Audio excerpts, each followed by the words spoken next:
Data analysis করার জন্য pivot table খুবই গুরুত্বপূর্ণ, কারণ পিভট টেবলের মাধ্যমে আমরা যে কোনো একটি ভ্যালু ক্যালকুলেশন করতে পারি, সেটা ভ্যালুর সামারি অথবা ভ্যালুর সাম, এভারেজ, প্রোডাক্ট অথবা লাইক দ্যাট অন্য কিছু আমরা যদি যদি ক্যালকুলেশন করতে চাই, সেখানে সেখানে হচ্ছে ওই যে নির্দিষ্ট টপিকসটা আমার এই ভ্যালুর বক্সে নিয়ে আসতে হবে।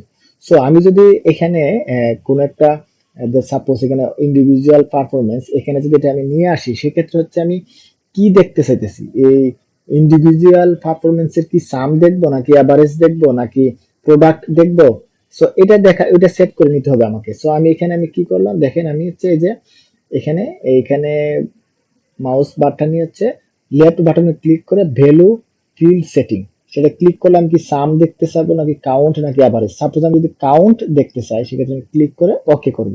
দেখেন এখানে আমার ইজিলি আমি দেখতে পাচ্ছি যে আমার general swing operator 15, junior swing operator 76। সেক্ষেত্রে আমার অল ফ্লোর এখানে দেওয়া আছে। এখানে যদি আমি এটাকে শুধু অনলি ফ্লোর ওয়াইজ সিলেকশন করি, যে সাপোজ ট্যাপ ফ্লোর, দেখেন আমার জেনারেল সুইং অপারেটর আছে একজন। এইভাবে হচ্ছে আমি এটা ক্যালকুলেশন করতে পারি।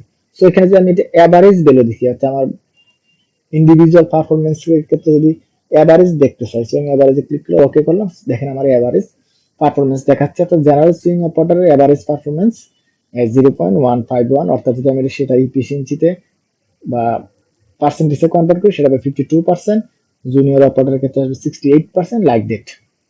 সো আমরা হচ্ছে এই ভ্যালুতে যে আমরা অপশনটা নিয়ে আসবো, সেটা আমরা কি ভ্যালু দেখতে চাই, সেটা কি সাম নাকি অ্যাভারেজ নাকি অন্য কিছু, সেটা এখানের মাধ্যমে আমরা সিলেকশন করতে পারি।